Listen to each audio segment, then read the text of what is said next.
नमस्कार, मैं Vivek Kumar Sharma, chief managing director of alien paradox technology. आप सभी का स्वागत करता हूं एलियन पैराडॉक्स टेक्नोलॉजी के इस पॉडकास्ट में। आज हमारे साथ हैं डॉक्टर नीतू त्रिपाठी मैम, जो कि केमिस्ट्री में प्रोफेसर हैं एमकेपी कॉलेज में। तो आइए उनका स्वागत करते हैं। नमस्कार मैम। आज मैम से हम बात करने वाले हैं उन्हीं के प्रोफेशन में, जैसे कि केमिस्ट्री में कैसे हम अपना करियर बना सकते हैं और क्या हमारे पास केमिस्ट्री में आगे ऑप्शंस हैं। तो उससे पहले हम जानते हैं मैम से कि मैम कि आपने क्या क्वालिफ़िकेशंस की हैं और आपका एक्चुअल में काम क्या रहता है। सर, मैं केमिस्ट्री से पीएचडी किया हुआ है मैंने, और एमएससी केमिस्ट्री थी पहले मेरी मास्टर्स डिग्री की। तो केमिस्ट्री विषय से प्रोफेसर बनने के लिए हमें पहले तो 12th के बाद ही ये विषय चुनना पड़ता है कि हम साइंस स्ट्रीम में जाएं या आर्ट्स में या बीकॉम में। तो मैंने साइंस को चुना था, तो जूलॉजी, बॉटनी, केमिस्ट्री विषय मेरे रहे, और फिर उनमें से एक विषय लेकर हम मास्टर्स डिग्री करते हैं, जिसे हम पोस्ट ग्रेजुएट कहते हैं। तो पोस्ट ग्रेजुएशन के दौरान मास्टर्स डिग्री में हमने केमिस्ट्री का बहुत ही डिटेल अध्ययन किया, और उसके बाद तुरंत ही मैंने कैरियर में पीजी के बाद कभी गैप नहीं किया, और central drug research institute Lucknow में एक CSIR की लैब है, वहाँ पर मैंने पीएचडी ज्वाइन किया। और उस पीएचडी के दौरान हमने काफ़ी अच्छे शोध पत्र प्रकाशित किए, और उसके बाद जब मैं देहरादून आई, यहाँ पर एमकेपी पीजी कॉलेज का पता चला, तो मैंने इंटरव्यू दिया, फॉर्म भरा और इंटरव्यू दिया, और उसमें मेरा सिलेक्शन हुआ। तो प्रोफेसर बनने की जो एक प्रोसेस है, उसमें हमें हायर एजुकेशन में जिस फील्ड में हम उच्च शिक्षा के क्षेत्र में अगर हम शिक्षक बनना चाहते हैं, तो मैं अपने सुनने वाले श्रोता बच्चों से चाहूँगी कि आप पहले तो अपने विषय को बहुत ही सेलेक्टिव हो जाएं कि आपको किस विषय में अपना करियर आगे बढ़ाना है। वहीं से इस चीज़ की सबसे मेन शुरुआत होती है, और आपको बहुत डेडिकेशन के साथ अपना रिसर्च वर्क करना होता है, क्योंकि रिसर्च वर्क और नेट जो है एक नेशनल एलिजिबिलिटी टेस्ट होता है। तो पीएचडी का माध्यम और नेट की अनिवार्यता जो है वो इस प्रोफेशन में मिनिमम क्वालिफ़िकेशन बनाई गई है। तो जो भी बच्चे तैयारी करते हैं उनको बहुत ही अच्छे से सीरियस होकर अपना एमएससी पोस्ट ग्रेजुएशन करना चाहिए, और उसके बाद बहुत से और भी फील्ड हैं जिसमें बच्चे जो हैं आगे बढ़ सकते हैं। तो शिक्षा के क्षेत्र में एक प्रोफेसर बनने के लिए तो आपको मिनिमम पीएचडी तो करनी ही चाहिए, और उस दौरान आप बहुत ही मतलब डिटेल में एक विषय को चुनकर अपने कैरियर को आगे बढ़ाते हैं। ओके, तो जैसा मैम ने बताया है कि हमें एक डिटेल में कोई एक सब्जेक्ट चूज़ करना है। मैम, ये जब हम 12वीं में होते तभी डिटेलिंग में चूज़ करना है, या फिर जब हम छोटी क्लासेस में हैं तभी से कुछ? हाँ, नहीं, आपने बहुत अच्छा सवाल पूछा सर, क्योंकि अभी 2022 से हमारी उच्च शिक्षा जो मिनिस्ट्री ऑफ एजुकेशन बन गया है, नई शिक्षा नीति 2020 आ गई है। तो इसमें हमें बहुत ही मतलब बच्चों को काफ़ी सुविधाएं दी गई हैं कि आप अपने विषय को चुनिए। पहले हमारे पास क्या था कि केवल हम अपना जैसे जूलॉजी, बॉटनी, केमिस्ट्री है तो सिर्फ वही कर सकते हैं। तो अब बच्चा आप 2 मेन विषय लेकर एक अपने पसंद का तीसरा विषय ले सकता है, जिसको हम MD बोलते हैं, मल्टी डिसिप्लिनरी सब्जेक्ट होता है। और तीसरे वर्ष तक जब वो अपनी ग्रेजुएशन की तीसरे वर्ष में पहुंचता है, तब तक उसे काफ़ी आइडिया हो जाता है कि उसकी किसी एक कौन से विषय में खास रुचि है। तो जिस विषय में उसको लगता है कि मैं इसी विषय को लेकर आगे बढ़ूं, अपने कैरियर को आगे बढ़ाऊं, तो वहाँ पर जो है वो अगर बहुत अच्छा प्रदर्शन करता है ग्रेजुएशन के तीसरे वर्ष में, तो नई शिक्षा नीति ने उसको एक चौथा वर्ष का ग्रेजुएशन भी अब इंट्रोड्यूस हुआ है, जो पहले नहीं था, जिसको हम ग्रेजुएशन इन ऑनर्स डिग्री बोलेंगे। तो वो बच्चा उसमें भी अगर 75% से ज़्यादा मार्क्स लाता है, तो वही एक सेलेक्टिव वहीं पर वो एक सेलेक्ट कर लेता है अपने विषय को। तो जैसे साइंस का, मेरी फील्ड का अगर स्टूडेंट है, तो वो बॉटनी, जूलॉजी, केमिस्ट्री में सिर्फ केमिस्ट्री को ही लेकर अपना चौथा साल भी कंप्लीट कर सकता है। फिर उसे मास्टर्स डिग्री एक ही साल की करनी होगी। तो टोटल 5 इयर्स पहले भी थे, लेकिन अब जो है बच्चे को ग्रेजुएशन के दौरान ही एक चौथा साल जो मतलब हाई परसेंटेज के बच्चे हैं उनको वहाँ भी एक सुविधा दी जा रही है। और फिर अगर वो ब्रेक भी करते हैं चौथे साल के बाद, अगर किसी कारणवश वो अपना आगे की पढ़ाई नहीं कर पा रहे हैं, तो यहाँ पर सरकार ने एक बहुत अच्छा जो है बच्चों के लिए एक क्रेडिट बैंक डिजिटल कर दिया है कि उनकी स्टडीज़ के जो भी साल हैं, चाहे वो 1 वर्ष का बीएससी कर रहा है या 2 वर्ष की बीएससी कर रहा है, उसके क्रेडिट जो है सिक्योर्ड रहेंगे। और जब भी वो बच्चा चाहे 10 साल बाद करने आए कि मैं पहले साल में मैंने करा, तो उसको भी उसी साल एक सर्टिफिकेट इन ग्रेजुएशन दिया जाएगा। अगर वो 2 साल करने के बाद अपने विषय में किसी तरह पढ़ाई आगे नहीं कर पा रहा है तो उसे डिप्लोमा इन ग्रेजुएशन दिया जाएगा। और 3 साल की कंप्लीशन के बाद उसको डिग्री इन ग्रेजुएशन दी जाती है। तो और चौथे साल के बाद ऑनर्स डिग्री हो जाएगी। फिर वो 1 साल का अपना मास्टर्स कर सकता है। तो तब तक उसे काफ़ी अपने विषय के बारे में गहराई से नॉलेज हो जाती है और अपने शिक्षकों के माध्यम से उसको अपनी रुचि का विषय चुनने में भी काफ़ी मदद मिलती है। तो जो बच्चे बहुत ही बुक्स पढ़ना पसंद करते हैं, जो शिक्षा के क्षेत्र में, उच्च शिक्षा के क्षेत्र में अपना करियर चुनना चाहते हैं, तो उनमें सबसे ज़्यादा तो पढ़ने की ललक होनी चाहिए। जो आजकल का युवा वर्ग शॉर्टकट अपनाता है वो नहीं चलेगा। तो अपने विषय के लिए आपको पूरी तरह से अपना समय देना है और गहराई से अपने विषय को समझना है। बहुत बढ़िया मैम ने एक एजुकेशन नीति जो सरकार ने लागू की है, मैम ये लागू हो चुकी है या होने वाली है? जी, यूजी लेवल पे 2022 से हमारे कॉलेज में नई शिक्षा नीति के अनुसार पहला एडमिशन आया, पहला बैच आया है और इस वक्त तो दूसरा बैच आ गया है। तो ये हायर एजुकेशन में लागू हो चुकी है। उत्तराखंड में तो मतलब लागू हो चुकी है। ओके, तो मैम ने जैसा हमको गाइड किया है कि आप अब सरकार की जो नई एजुकेशन नीति है उसके अनुसार आप बहुत अच्छे तरह से अपना ग्रेजुएशन और मैम पोस्ट ग्रेजुएशन दोनों चीज़ अच्छी तरह से कर सकते हैं। तो मैम बहुत अच्छा लगा कि अब हमारे टाइम का जो था, जिस टाइम पे हम थे, तो हमारे टाइम में वो जो एजुकेशन थी वो अब चेंज हो रही है, क्योंकि मुझे बहुत अच्छा लग रहा है हाँ। कि अब नया चेंजेस होंगे और नई तरीके से बच्चों की जो अप्रोच है देखने की है सब्जेक्ट्स को, वो भी चेंज हो जाएगी, जो कि मुझे बहुत अच्छा लग रहा है। और आशा करता हूँ कि अब आप लोगों को इस एजुकेशन नीति का फ़ायदा हो। मैम अब मुझे ये बताइए कि आमतौर पे जो प्रोफेसर्स होते हैं उनका डे टू डे वर्क होता क्या है? मतलब कॉलेज में एज अ प्रोफेसर हम क्या वर्क कर रहे हैं? देखिए, प्रोफेसर भी शिक्षक ही होता है। तो हमारा मुख्य उद्देश्य, तो क्योंकि हम बड़े हायर लेवल में उच्च शिक्षा के बच्चों को मतलब एक गहन अध्ययन करवाना हमारी ड्यूटी होती है। तो हमें सबसे पहले खुद अपनी नॉलेज को अपडेट करना होता है और हमें बच्चे के दिमाग में अपने सब्जेक्ट के प्रति रुचि भी पैदा करनी होती है। क्योंकि बच्चा जब 12वीं पास करके ग्रेजुएशन में आता है तो वो अपने विषयों को चुन तो लेता है, लेकिन काफ़ी 12th के बच्चे जो हैं बहुत अच्छे से अपने भविष्य और कैरियर के बारे में जानकारी नहीं रखते हैं। तो हमारा पहला ही साल ये होता है कि हम बच्चे को पहले हम देखें कि उसकी फाउंडेशन क्या है। तो हमें बहुत मेहनत करनी पड़ती है जब हमारे पास फर्स्ट ईयर का स्टूडेंट आता है, क्योंकि हमें अलग अलग जगहों से एडमिशन लेके बच्चे आते हैं, ऊंचे ऊंचे पहाड़ों में यहाँ रहते हैं, बहुत टफ लाइफ है उनकी। तो बड़ी मेहनत करके अगर उसने 12वीं पास की है तो हमें जो कमी रह गई उसके 12वीं के दौरान हम वहाँ से उठाते हैं अपने विषय को, क्योंकि हमें लगता है जब फाउंडेशन नहीं अच्छी होगी तो वो हायर एजुकेशन की तरफ आगे कैसे बढ़ेगा। और यहाँ पे फिर मैं कहना चाहूँगी कि इस बार नई शिक्षा नीति में हमारे भारत सरकार ने कुछ वोकेशनल कोर्सेज़ भी इंट्रोड्यूस किए हैं। तो जो बच्चों को पढ़ाई में पहले लगता था कि सिर्फ पढ़ने के लिए वो कॉलेज आ रहे हैं, लेकिन अब ऐसा नहीं है। उनको इन्वायरमेंटल साइंस एक विषय है जो ज़रूर पढ़ना होता है 2 क्रेडिट का। तो इससे वो अपने प्रकृति वातावरण के बारे में पढ़ते हैं और उसके मार्क्स भी उनको मिलते हैं। तो ये एक उनके लिए एक बड़ा अलग सा विषय होता है जो सभी बच्चों को पढ़ना है, चाहे वो BA का हो, BSc का हो। तो वो एक बड़ा कॉमन सा पेपर है। इसके अलावा उनको कुछ अलग विषय भी जैसे चुनने को मिला है कि साइंस का बच्चा म्यूज़िक लेना चाहे तो पढ़ सकता है। तो अगर उसकी रुचि है उधर तो वो वोकेशनल कोर्सेज़ की वैक जिसे कहते हैं वोकेशनल कोर्सेज़ के थ्रू वो भी पढ़ सकता है। तो बच्चे को पढ़ाई में इसके अलावा जो है कई सोशल वर्क भी सिखाया जा रहा है। इसमें हमारा 16 आवर्स का बच्चे को क्रेडिट मिलेगा अगर उसने सोसाइटी के लिए कुछ किया है। तो सरकार ने बहुत चीज़ों को ध्यान रखकर इसका करिकुलम डिज़ाइन किया है जिसमें बच्चे को हम समाज से भी जोड़ सकें, अपनी पढ़ाई भी करें। एक्स्ट्रा करिकुलर एक्टिविटीज़ भी उसमें बहुत सारी शामिल हैं।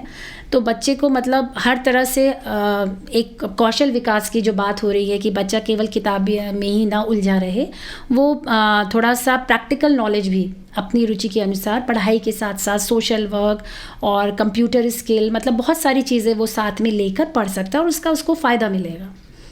ये चीज़ है। तो जैसा कि आपने सुना है, मैम ने बताया है कि कैसा एक प्रोफेसर का चैलेंज है।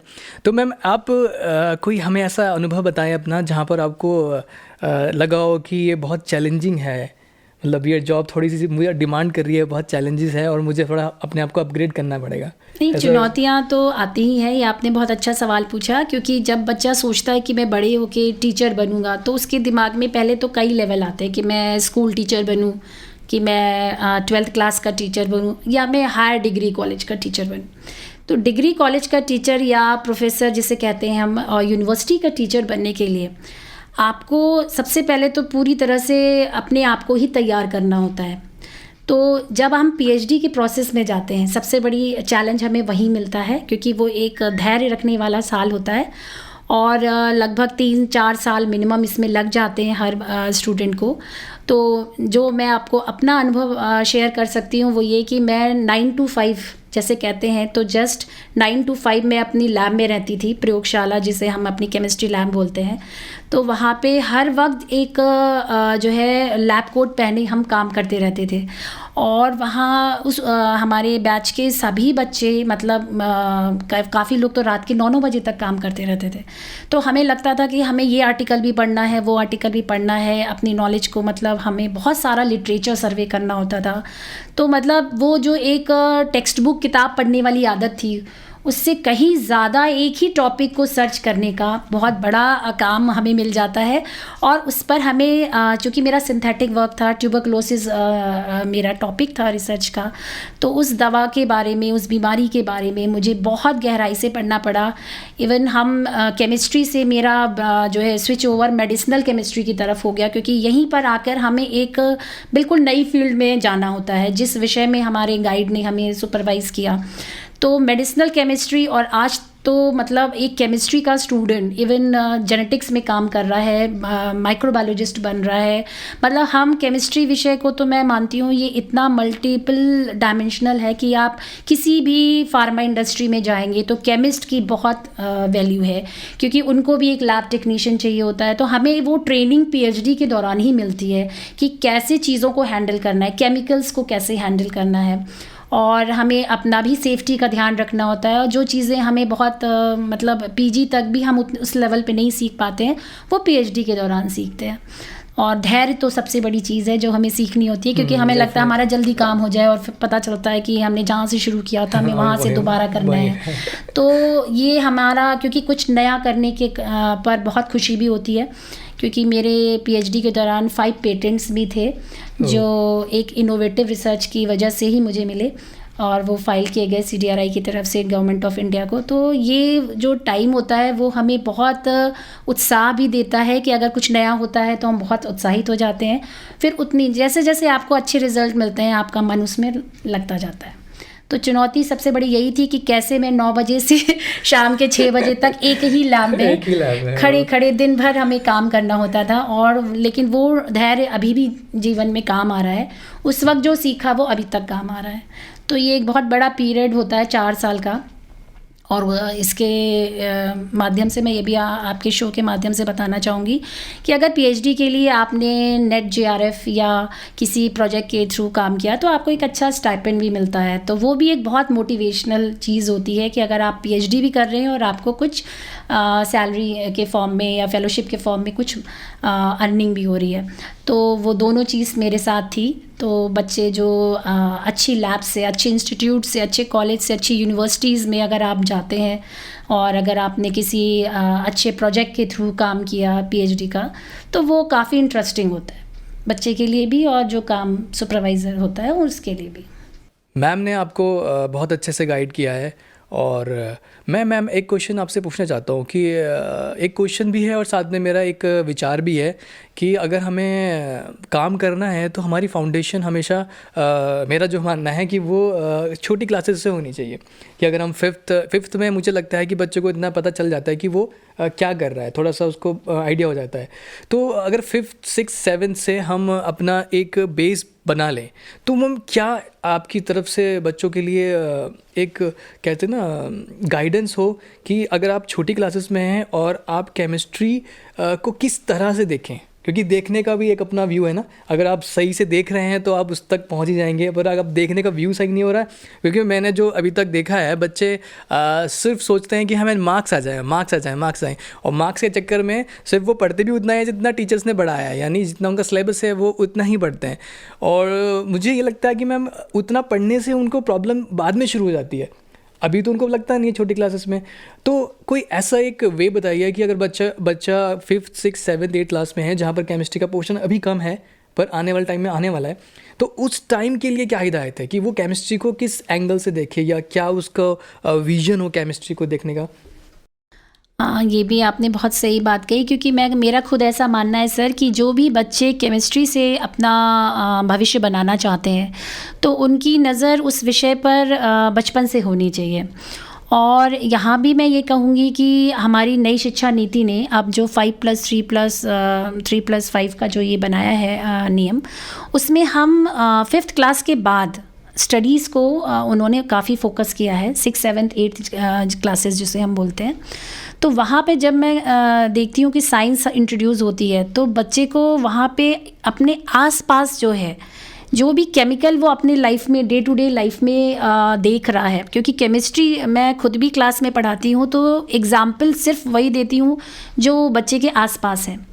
तो सबसे पहले अगर हम अपनी सेहत से ही देख लें, जो मैं बताती हूँ, जैसे मेडिसिन खा रहा है बच्चा, तो बचपन से कई बार बच्चों को बहुत सारी मेडिसिन खिलाते हैं पेरेंट्स, तो उसके साइड इफ़ेक्ट्स के बारे में भी बच्चे को जानने की इच्छा जागृत करें पेरेंट्स, क्योंकि उस वक्त उस एज में पेरेंट्स का बहुत रोल होता है।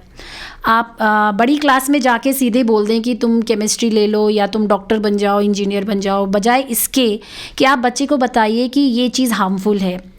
अभी हम लोग बहुत सुन रहे हैं कि जैसे कि जंक फूड नहीं खाना चाहिए, तो क्यों नहीं खाना चाहिए, उसके पीछे केमिस्ट्री है। अगर मोटापा, डायबिटीज़, ये सारी चीज़ें बीमारियां फैल रही हैं तो उसके पीछे भी केमिस्ट्री है। जब हम इम्बैलेंस डाइट खाते हैं, अनन्यूट्रिशनल चीज़ों को खाते हैं, तो न्यूट्रिशनल वैल्यू क्या है, वो एक पूरा आगे जाके एक फूड साइंस मतलब एक विषय भी है जिस पर जो है BSc ग्रेजुएशन भी होता है उसमें। लेकिन बच्चे को वहीं पे पता होना चाहिए कि अगर मैं ये वाली चीज़ खा रहा हूँ तो मेरे अंदर क्या एसिडिटी बन रही है, तो वो एसिड वर्ड वहीं से सीख लेगा। इसके अलावा जो हम टूथपेस्ट यूज़ कर रहे हैं उसमें फ्लोराइड कितना है, मतलब बहुत सारी चीज़ें हैं छोटी छोटी जो पेरेंट्स अगर बच्चे को बताएं तो उसे एक केमिकल की नॉलेज शुरू हो जाएगी। और वो हम डे टू डे लाइफ में देख रहे हैं कि हम बहुत सारे केमिकल्स के बीच में हैं, हम इनहेल कर रहे हैं, हम खा रहे हैं, हम पोल्यूशन के माध्यम से बच्चे को समझा सकते हैं एयर पोल्यूशन क्या है। और इन्वायरमेंटल साइंस भी उस वक्त हम बचपन से, आज क्लास 1 से बच्चों को पढ़ाई जा रही है कि व्हाट इज़ इन्वायरमेंटल साइंस। तो बच्चे को वहाँ पे केमिस्ट्री विषय है शायद, या बायोलॉजी है, एनिमल और प्लांट साइंस है, उन सबको आपस में कोरिलेट करके हम उसके अंदर एक इंटरेस्ट पैदा कर सकते हैं। और फिर बच्चा खुद अगर इंटरेस्ट ले रहा है तो वो डे टू डे आगे उसमें बढ़ता जाएगा। और आसपास की चीज़ों को ज़रूर वो ऑब्ज़र्व करे कि ये मेटल है, ये सोल्यूशन है, ये ज़्यादा हो गया, ये चीज़ हमें नहीं इनहेल करनी चाहिए, या हम क्या करें।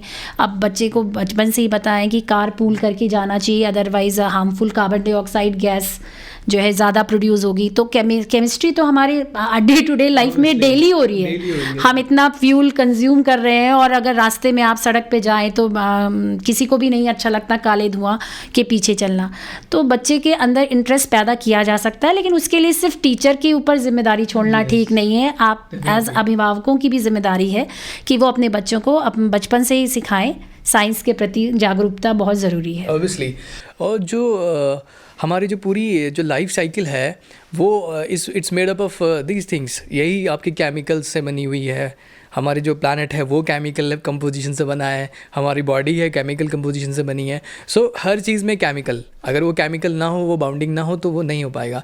और यहाँ से एक बात ये भी निकल के आती है कि अगर आप पेरेंट्स उनको गाइड नहीं कर पा रहे हैं, तो मेरा को जो ऐसा लगता है, जो मुझे लगता है कि बच्चे को ऐसे लोगों से इंटरेक्ट जरूर कराना चाहिए पेरेंट्स को कि जो किसी पर्टिकुलर प्रोफेशन में काम कर रहे हो, कि मतलब थोड़ा थोड़ा नॉलेज बच्चे को उनके साथ बैठने से भी आएगा। आप क्या कहती हैं मैम इस विषय में? नहीं, ज़रूर।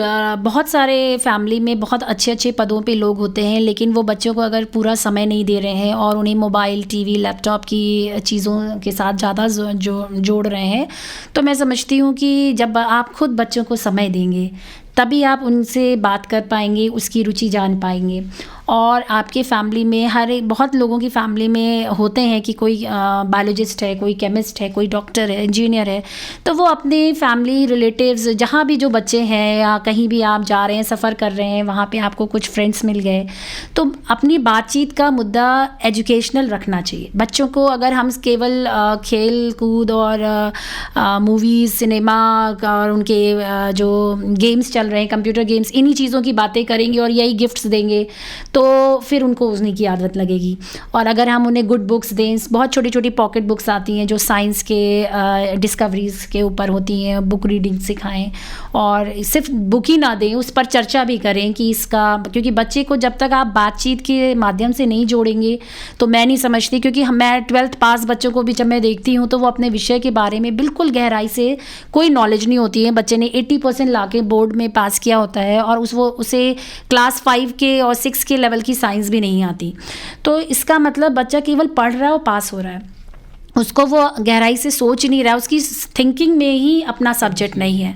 तो जब तक हम अपनी सोच में अपने विषय को नहीं लाएंगे, इंटरेस्ट पैदा नहीं करेंगे, तब तक आप अपने आप पूरा मतलब अपनी पूरी नॉलेज को आगे नहीं बढ़ा पाएंगे, एक्सप्लोर नहीं कर पाएंगे और बच्चे को प्रैक्टिकल नॉलेज होना बहुत ज़रूरी है। मैम ने बहुत अच्छी बात बताई है और इसी बात भी आप सामने आ रही है कि अगर आप शुरू से धीरे धीरे करके बच्चों पे ध्यान दें, धीरे धीरे करके आप आगे बढ़ें बच्चों के साथ, तो डेफिनेटली वो काफ़ी सारी चीज़ों में एक्सप्लोर कर सकते हैं। ठीक है, मैम ने स्टडी की बात कर रही हैं, ठीक है, आप स्टडी को भी इस तरह से इंटरेस्टिंग बनाएं कि आप डेली वाली लाइफ में जो चल रहा है वही आपको पढ़ने को मिलता है। ऑब्वियसली पढ़ते तो हम वही हैं जो हम डेली लाइफ में करते हैं, तो वही उसको अच्छे से अगर उसको अच्छे से वो चीज़ समझ में आ रही है बच्चों को, तो आप अच्छे से उसको आगे जाके एक्सप्लोर कर सकते हैं। और मैम एक बात और है, जब हम 10th और 12th में आ जाते हैं तो बहुत सारे पेरेंट्स होते हैं कि नहीं कर पाते ना, तो उस केस में आप बच्चों को क्या सलाह देंगे? क्योंकि पेरेंट्स हैं कि नहीं सपोर्ट कर पा रहे हैं बच्चों को, क्योंकि उनकी नॉलेज उतनी नहीं है। तो उस केस में जब बच्चा 10th में आ चुका है तो वो आगे करना चाहता है, तो वो उस टाइम पे क्या अपनी स्टडी का पैटर्न रखे या अपनी क्या रिसर्च का पैटर्न रखे और किस तरह से स्ट्रैटेजी बनाए कि वो ना पहले तो ऑलराउंडर सब्जेक्ट में थोड़ा सा अच्छा कर लें और फिर बाद में वो 12th में जाने के बाद चूज़ भी कर लें। मतलब क्या आप इसके बारे में क्या विचार करते हैं? 9th क्लास का बच्चा जो भी आता है 8th पास करके, तो उसको इंट्रोडक्टरी लेवल में तो मेरे ख्याल से सारे ही विषयों की जानकारी 8th क्लास में हो जाती है। तो 9th में अब जो बच्चा है उसको अपने पसंद के विषय लेने की जो है पूरी उसको मतलब फ्रीडम है, तो वो अपने पसंद के विषय ले। इसके साथ ही वो अपने जो चुनिंदा विषय हैं जिसको वो अपने से बड़ों से कंसल्ट कर सकता है बच्चा कि मैं इस विषय को आगे लेकर कुछ करना चाहता हूँ, तो उसको उस वक्त बड़े ही लोग बता पाएंगे कि इस विषय को अगर आगे लेके चलना है तो इसको अभी से इसके लिए कुछ खास तैयारी करनी चाहिए बच्चे को।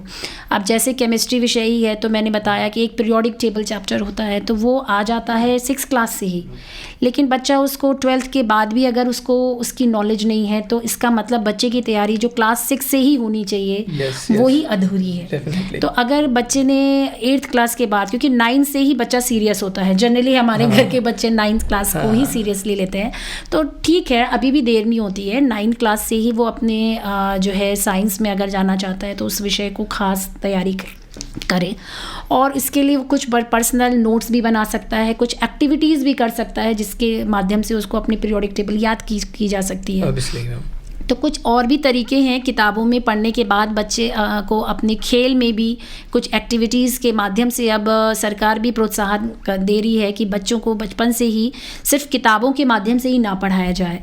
तो कुछ ऐसे एजुकेशनल एक्टिविटीज़ आ गई हैं जिसके माध्यम से बच्चे को, जैसे रेन वाटर हार्वेस्टिंग सिखाई जा रही है, तो वो एक खिलौने के माध्यम से बच्चे को समझाने की कोशिश की जा रही है, जो बच्चा शायद 7-8 साल का है उसे भी। तो इस तरह से 9th क्लास के बच्चे को तो काफ़ी उस वक्त तक आराम से बताया जा सकता है कि वो अपनी सिलेबस से रिलेटेड कुछ नोट्स बनाए, कुछ एक्टिविटी प्लान करे, अपने फ्रेंड सर्कल में उस चीज़ को डिस्कस करे। तो ऐसे ग्रुप बन जाते हैं बच्चों के। जब हमारी बात अच्छी एजुकेशनल होगी, ग्रुप डिस्कशन होगा उस टॉपिक पे, तो बच्चे अपने आप ही फोकस्ड हो जाएंगे। और परिवार के साथ साथ स्कूल की भी जिम्मेदारी है। जिस स्कूल में वो पढ़ता है वहाँ पे भी बच्चों को उनकी रुचि के माध्यम से टीचर्स को देखना चाहिए कि वो क्या करना चाहता है आगे, या उसको सही गाइडलाइन मिल पा रही है कि नहीं मिल पा रही है। और अगर घर में सुविधा नहीं है तो आई थिंक 12th तक स्कूल भी काफ़ी सक्षम है बच्चे के अंदर ठीक से जागरूकता पैदा करने के लिए। तो स्कूलों को भी अपनी जिम्मेदारी निभाने की ज़रूरत है। Obviously ma'am. और ये जो इंटरेस्ट आने की बात है, जब मैं बच्चों को पढ़ाता हूँ कंप्यूटर्स, तो मुझे ये लगता है कि बच्चे को इंटरेस्ट तब आ रहा है जब उसको वो टॉपिक समझ में आ रहा है, जो मुझे लगता है। और वो ऐसा होता है कि जनरली बच्चों को टॉपिक समझ नहीं आते तो वो उससे ना पीछे हटने लग जाते हैं, डिसलाइक करने लगते हैं उस सब्जेक्ट को, जस्ट बिकॉज कि वो उनको वो चीज़ समझ नहीं आ रही है, थोड़ा सा ट्रिकी हो गया उनके लिए, या फिर हमारी जो डिलीवरी है समझाने की वो डिलीवरी सही नहीं हो पा रही है। तो अच्छा है, 12th तक आपके पास बहुत अच्छा चांस है जहाँ पर आप अपनी नॉलेज को अच्छा कर सकते हैं, क्योंकि आपके पास अभी कोई ज़्यादा स्ट्रेस नहीं होता है, रिलैक्स लाइफ होती है, आराम से आपका हर चीज़ बैलेंस हो रही होती है, आपका स्कूल चल रहा होता है, आपके फैमिली हो रही होती है, आपके साथ में एजुकेशन भी अच्छी चल रही होती है। इस टाइम आपके पास बहुत टाइम है जहाँ पर आप अपने लिए रिसर्च कर सकते हैं। और मैम, रिसर्च का कितना इम्पोर्टेंस है अगर हम बात करें कि हम अब अगर अपना कोई काम करना चाहें तो उसमें रिसर्च का कितना इम्पोर्टेंस है? बच्चे अगर रिसर्च करें और फिर उसके ऊपर देखें कि मुझे ये चीज़ सही लग रही है, मुझे ये चीज़ सही नहीं लग रही है, पर उसका लॉजिकल हो उनके पास, तो इस बात का मतलब कैसे है, ये सही है कि रिसर्च का इम्पोर्टेंस है? नहीं, रिसर्च तो होती ही इसीलिए है कि उसका रिज़ल्ट ही आपको बताता है कि आपने सफल डायरेक्शन में काम किया है या नहीं। अगर आपकी रिसर्च का टॉपिक जो होता है वो बहुत इम्पॉर्टेंट होता है कि आप किस फील्ड में किस टॉपिक पर रिसर्च कर रहे हैं, और सबसे पहला काम ही यही होता है कि आप उस टॉपिक पर अब तक जो रिसर्च हो चुकी है पहले उसको पढ़ लें। फिर आप अपना प्लान करते हैं, अपना डिज़ाइन करते हैं कि आपको किस तरफ आगे बढ़ना है। और अगर आपका डायरेक्शन सही है तो इसीलिए सुपरवाइज़र और स्टूडेंट दोनों की आपस में कंसल्टेशन होती है, और स्टूडेंट का हार्ड वर्क इसमें बहुत ज़रूरी है, क्योंकि अगर आपने एक सही डायरेक्शन में सही रिज़ल्ट के साथ अपना रिसर्च वर्क कंप्लीट किया है तो उसके बाद जब आपकी पीएचडी डिग्री अवॉर्ड हो जाती है, उसके बाद आपके पास इतना अनुभव होता है कि जब तक आपको जॉब नहीं मिल रही है, मतलब सरकारी नौकरी अगर आप देख रहे हैं अपने लिए कि मैं कहीं उच्च शिक्षा में डिग्री कॉलेज यूनिवर्सिटी में टीचर बन जाऊं, तो मैं ऐसे बच्चों को सलाह दूंगी कि आप बहुत सारे डीएसटी के यूकॉस्ट है उत्तराखंड में, साइंस इंस्टीट्यूट है, उसके प्रोजेक्ट कर सकते हैं। यहाँ फॉरेस्ट रिसर्च इंस्टीट्यूट FRI है, IIP है, इंडियन पेट्रोलियम इंस्टीट्यूट है गवर्नमेंट ऑफ इंडिया का। तो ऐसे इंस्टीट्यूट जो हैं जो लैब्स में अपना प्रोजेक्ट करवाते हैं, उसके माध्यम से आप अपनी रिसर्च कंटिन्यू रखिए। रिसर्च करके सिर्फ घर में नहीं बैठना है, और उसको कंटिन्यू करने से आपको फेलोशिप मिलेगी, तो एक मोटिवेशन रहता है, बच्चा अर्न करने लगता है। साथ में आर्टिकल राइटिंग को मैं एक बहुत इंपॉर्टेंट चीज़ मानती हूँ कि आजकल जो क्राइटेरिया है यूनिवर्सिटी में प्रोफेसर्स का सिलेक्शन का, उसमें एक एकेडमिक परफॉर्मेंस इंडेक्स फिल करना होता है, जो ये नया इंट्रोड्यूस हुआ है इधर रिसेंट ईयर्स में। तो API जिसे बोलते हैं, उसमें आपने जो UG PG के जो भी परसेंटेज प्राप्त किए, इसके बाद आपने PhD करी, नेट क्वालिफाई किया और GRF किया, नेट GRF किया, जिसमें जूनियर रिसर्च फेलोशिप जो मैं बता रही थी आपको, उन सब के पॉइंट्स होते हैं। तो रिसर्च जो है वो अनुभव ही सिखाने का वो होता है। आपने अगर 4 साल किसी विषय पे लगाए हैं तो उससे आप माना जाता है कि PhD मतलब ही है कि आप डॉक्टरेट डिग्री ले लिए हैं, अनुभव आपको इतना हो गया है कि आप किसी दूसरे को भी गाइड कर सकते हैं। तो खुद आपको अपनी हायर एजुकेशन की फील्ड में आपको अपने समय को हमेशा मतलब अध्ययन में लगाए रहना है।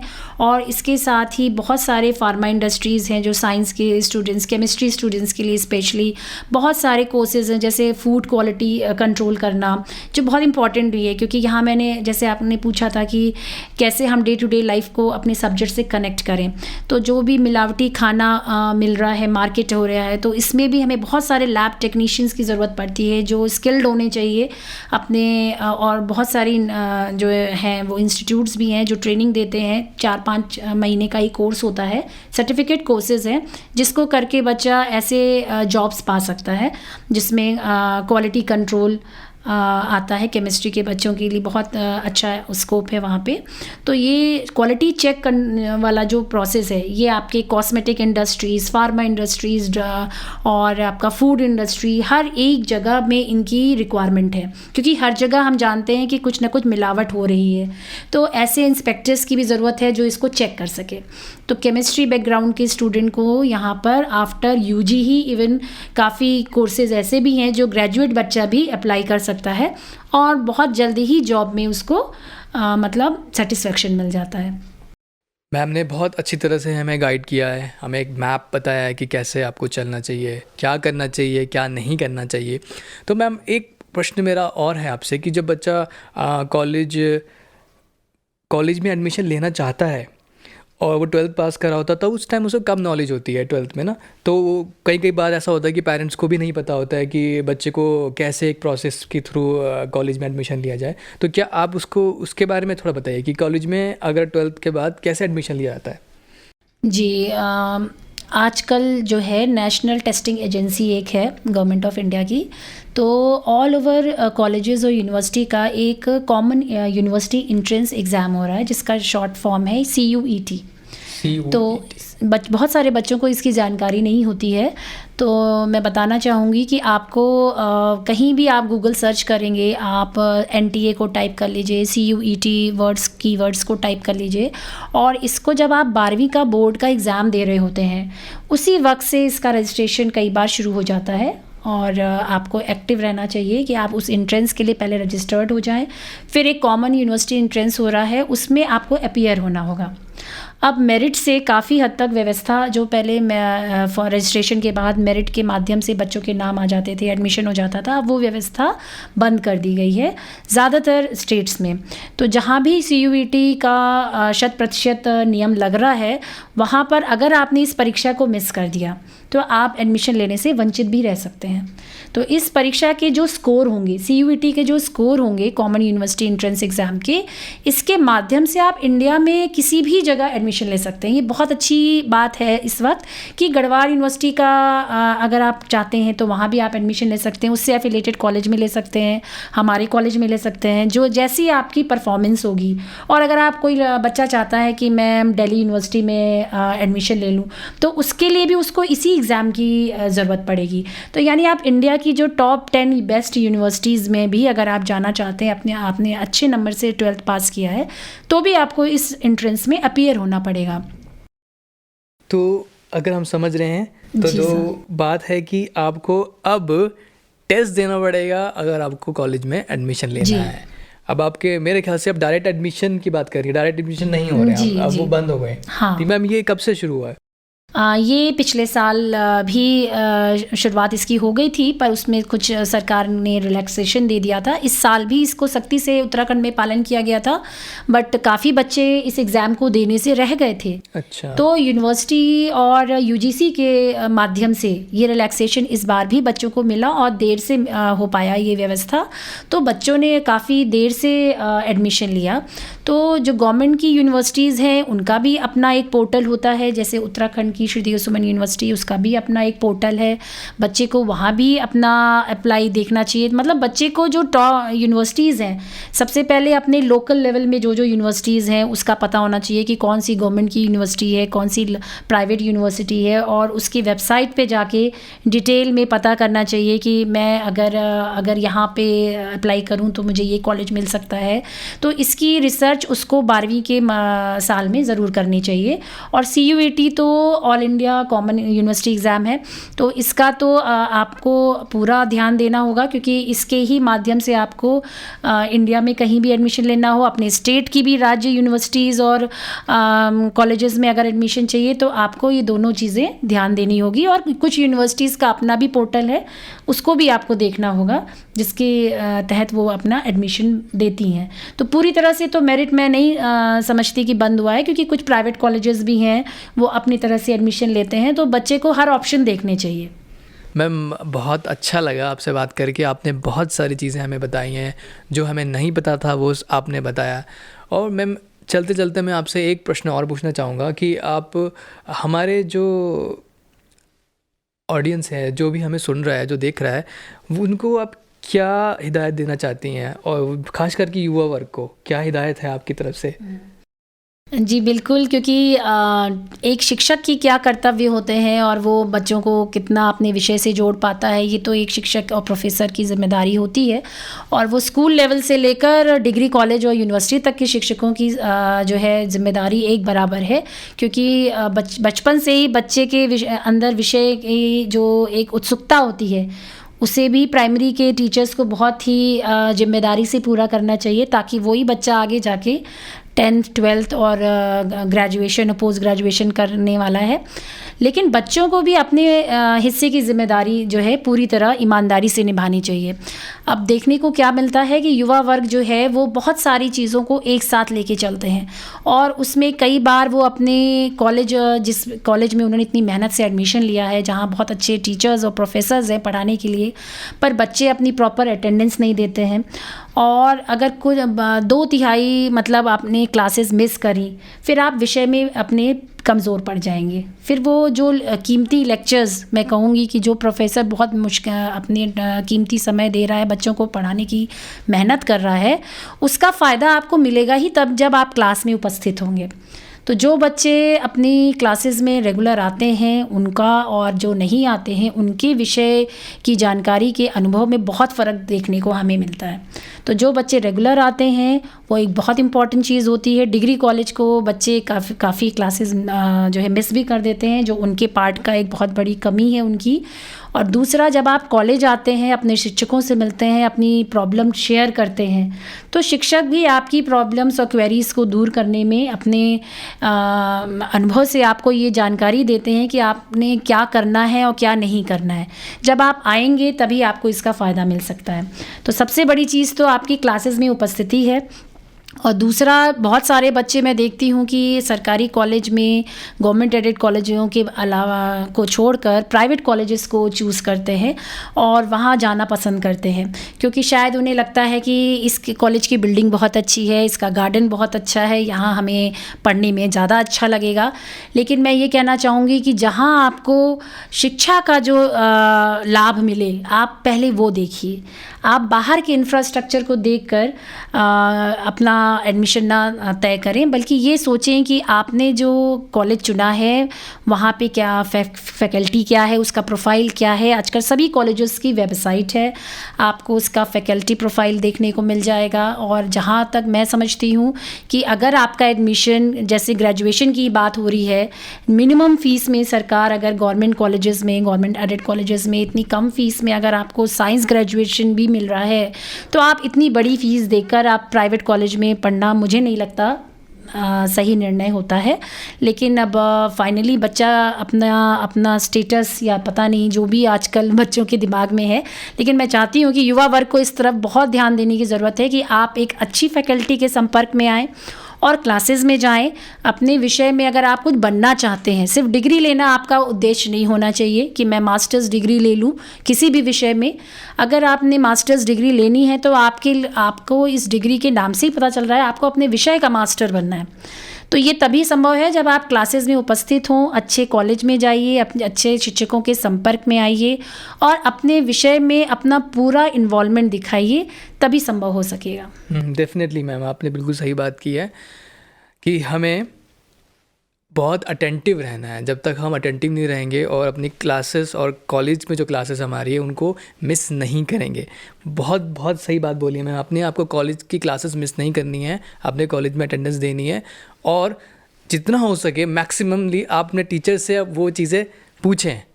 आप उनसे ज्ञान लेने गए हैं तो ज्ञान लें और अच्छे से अपनी उस एजुकेशन को पूरा करें जो आपने करी है। मैम, बहुत अच्छा लगा आपसे बात करके। आपने बहुत सारी जानकारी हमको दी है इस पॉडकास्ट के माध्यम से। और चलते चलते मैं एक स्पेशल थैंक्स बोलना चाहता हूँ ज्योति सोनी वेलफेयर सोसाइटी को, जिसकी वजह से हम ये पॉडकास्ट कर रहे हैं। हम आपसे फिर मिलेंगे और किसी और प्रोफेशन में चर्चा करेंगे। तब तक के लिए गुड बाय, टेक केयर।